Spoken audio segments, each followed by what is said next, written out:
اعوذ باللہ السمیع العلیم من الشیطان الرجیم بسم اللہ الرحمن الرحیم الحمد للہ والصلاة والسلام علی اہلہا اما بعد۔ ہماری گفتگو چل رہی تھی امامت کے نبوت کے حساب سے، خدائی نمائندگی کے حوالے سے۔ جب یہ بیان ہو چکا کہ انبیاء کی ائمہ کی جو الہی نمائندے ہیں ان کے لیے ضروری ہے کہ ان کی پہلے سے حد بندی ہو، وجوہات یا حکمت جو ہے وہ ہم عرض کر چکے۔ اس کی حکمت کیا ہے کہ پہلے سے حد بندی کی جا چکی ہو، بیان ہو چکا سابقات درس میں۔ جب حد بندی ہے انبیاء کی، الہی نمائندوں کی ہونی چاہیے۔ اچھا، یہاں پر ایک یہ سوال ہوتا ہے کہ آیا اللہ جو اپنے نمائندے منتخب کرتا ہے تو وہ عالم ہوتے ہیں یا غیر عالم ہوتے ہیں؟ یعنی جن کو نبی بنایا جاتا ہے وہ عالموں کو بناتا ہے، علماء کو بنتا ہے، یا غیر علماء کو بناتا ہے؟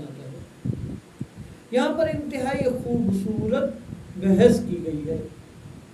علامہ مجلسی علیہ الرحمہ فرماتے ہیں کہ اللہ سبحانہ و تعالی جو اپنے نبی بھیجتا رہا ہے، کچھ کو چھوڑ کے تقریباً اس طرح کے تھے جو غیر عالم تھے، پڑھے لکھے نہیں تھے، یعنی ظاہری طور پر انہوں نے کسی جگہ پر جا کر درس حاصل نہیں کیا۔ یہ کیا وجہ ہوئی کہ علماء کے ہوتے ہوئے اللہ سبحانہ و تعالی غیر علماء کو وحی بھیج رہا ہے، ان کو اپنا نمائندہ منتخب کر رہا ہے؟ تو اس کی بہت ساری وجوہات، بہت ساری حکمتیں بیان کی جاتی ہیں۔ ان حکمتوں میں سے ایک حکمت یہ ہے کہ دیکھیں، نبی امام کا کام کیا ہے؟ نبی کا کام، امام تو وہ جو شریعت پہنچ چکی ہوتی ہے اسی کو جو ہے وہ حفاظت کرتا ہے، اسی پیغام کو امتداد دیتا ہے۔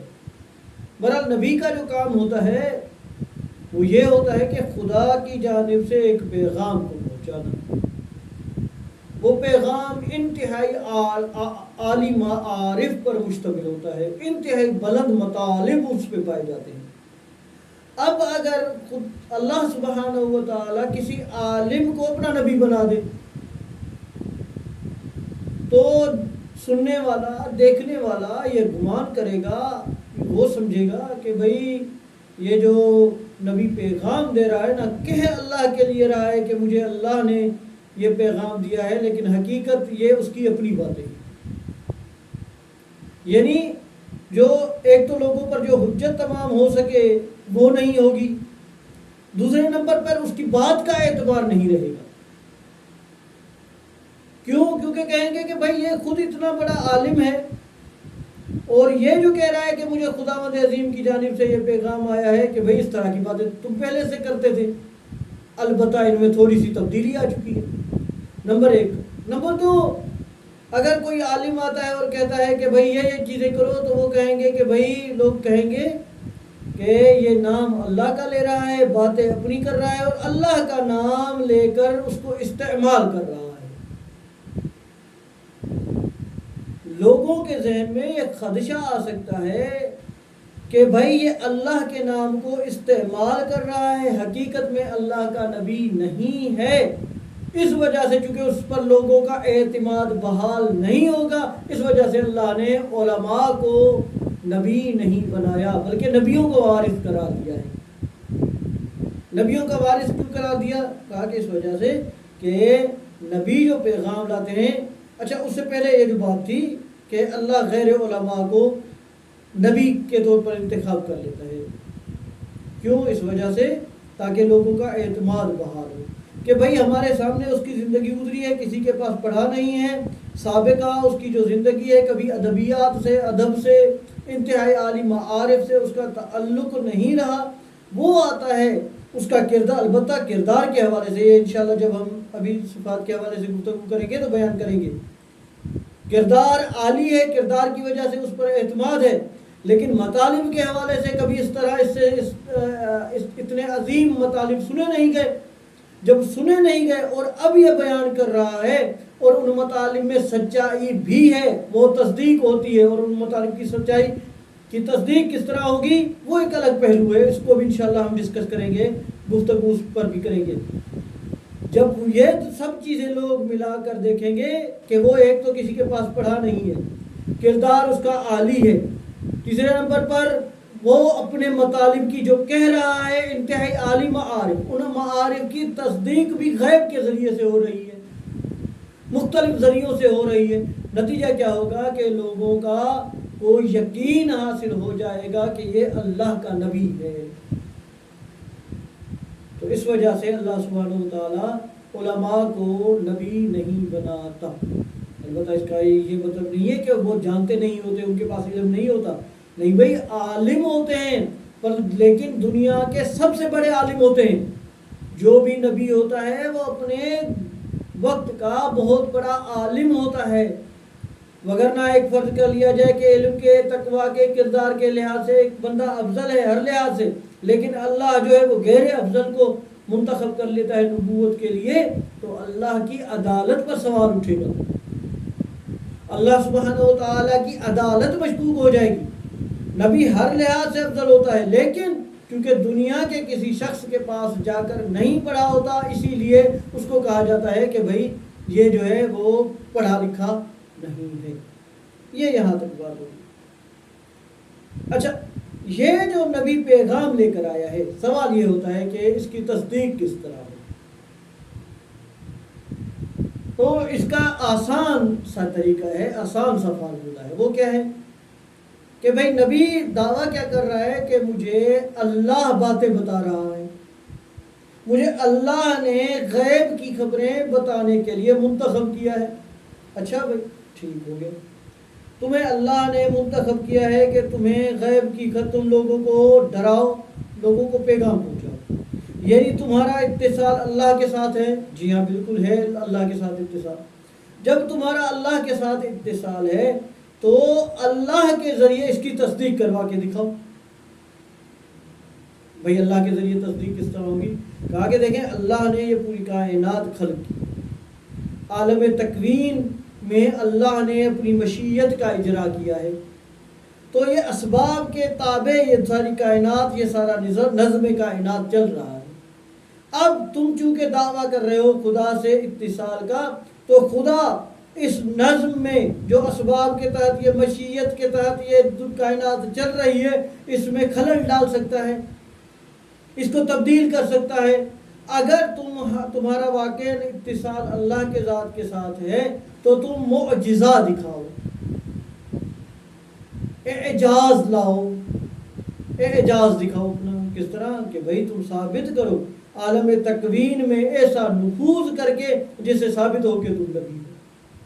کیوں تم ثابت کرو، کیوں تم معجزہ دکھاؤ؟ اس وجہ سے کہ تمہارا اتصال، دعوی اتصال ہے غیب کے ساتھ، عالم غیب کے ساتھ تمہارے اتصال کا دعویٰ ہے۔ نمبر دو، اچھا، یہ معجزہ بھی اس جو نبوت کا دعویٰ کرنے والا شخص ہے، الہی نمائندگی کا دعوے دار ہے، اس کے مطابق نہیں ہوگا۔ کیوں؟ ہو سکتا ہے کہ ریاضت کے ذریعے، مسلسل مشق کے ذریعے چند ایک چیزیں اس کے پاس حاصل ہو گئی ہوں، تو اسے کہا جائے کہ بھائی جو ہے یہ رسی ہے، رسی سے آپ سانپ بنا کر دکھاؤ، تو ممکن ہے کہ وہ بنا لے۔ کیوں؟ کیونکہ اس نے مسلسل ریاضت کی ہے اس چیز پر۔ پانی پر چل کر دکھاؤ، وہ کہے کہ میں پانی پر چل کر دکھاؤں گا۔ ہو سکتا ہے کہ اس نے مسلسل ریاضت کی اور ریاضت کے نتیجے میں یہ اس پر قدرت رکھ گیا ہو۔ تو اس لیے ضروری ہے کہ دعویٰ نبوت کا ہوگا، معجزہ لوگ جس طرح کا طلب کریں گے اس طرح کا معجزہ دکھائے گا، اپنی مرضی کا نہیں۔ مثال کے طور پر لوگ کہیں کہ یہ درخت ہے، اس جانب کھڑا ہے، یہ درخت ہمارے پاس آ کر گواہی دے کہ آپ اللہ کے نبی ہیں، تو اب یہ جو دعویٰ دار نبوت ہے وہ کوئی بھی بہانہ نہیں بنا سکتا عذر نہیں لا سکتا کہ وہ درخت ہے زمین کے اندر، اس کی جڑیں ہیں، کس طرح آئے گا اور کس طرح وہ گواہی دے گا.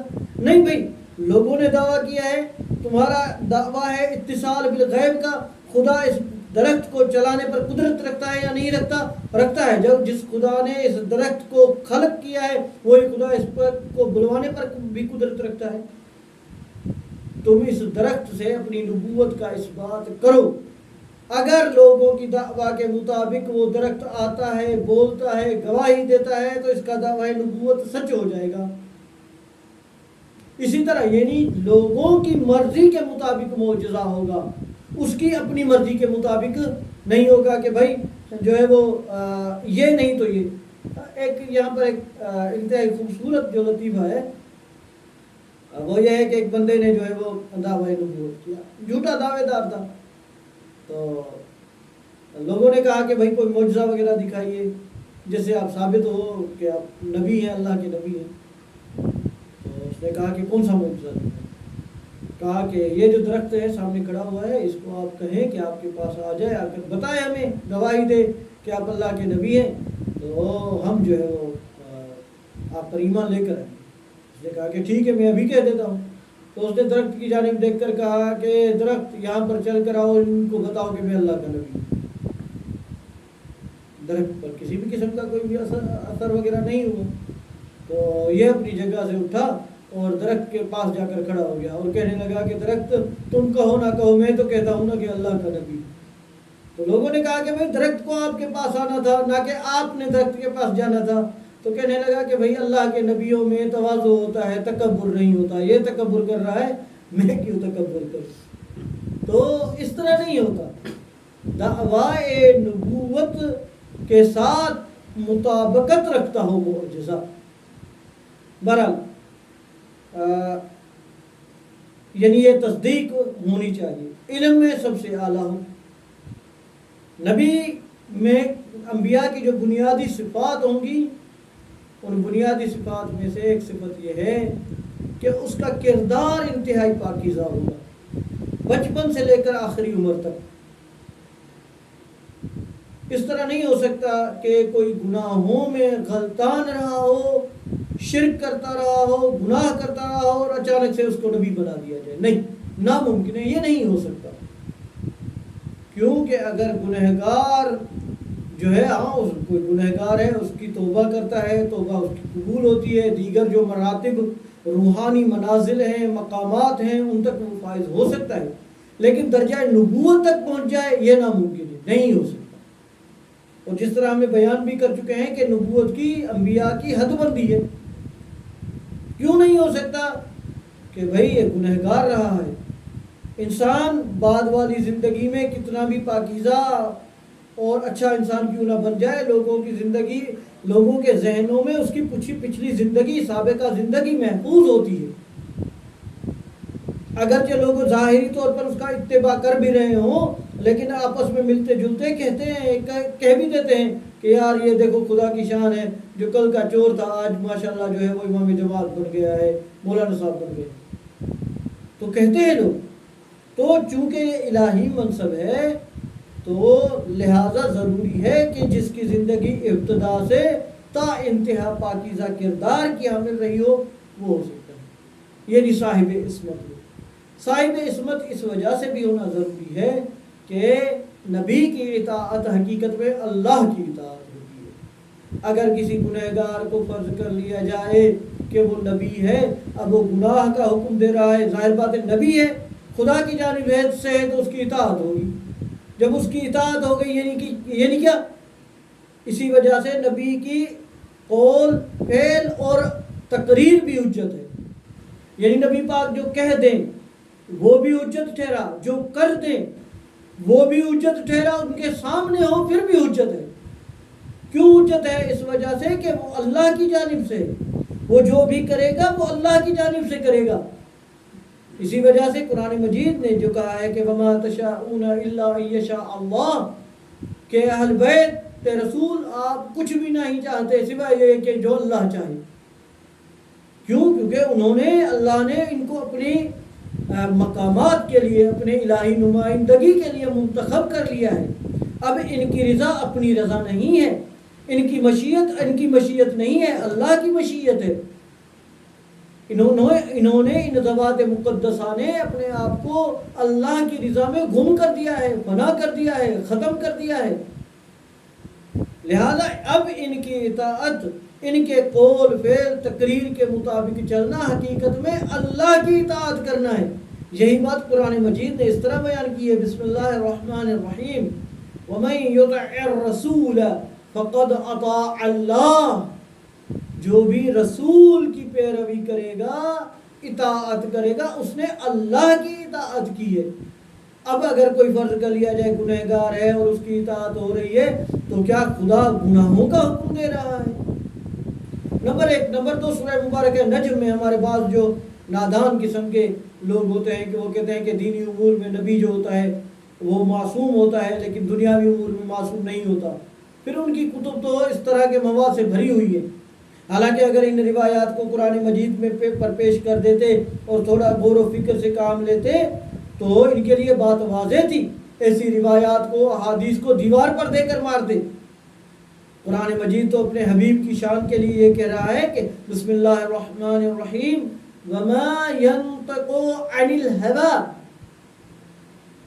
یہ ہمارا نبی نطق نہیں کرتا، بولتا نہیں ہے ہوا سے، ہوائے نفس سے، خواہشات نفسانی کی وجہ سے بولتا نہیں ہے۔ یعنی کیا؟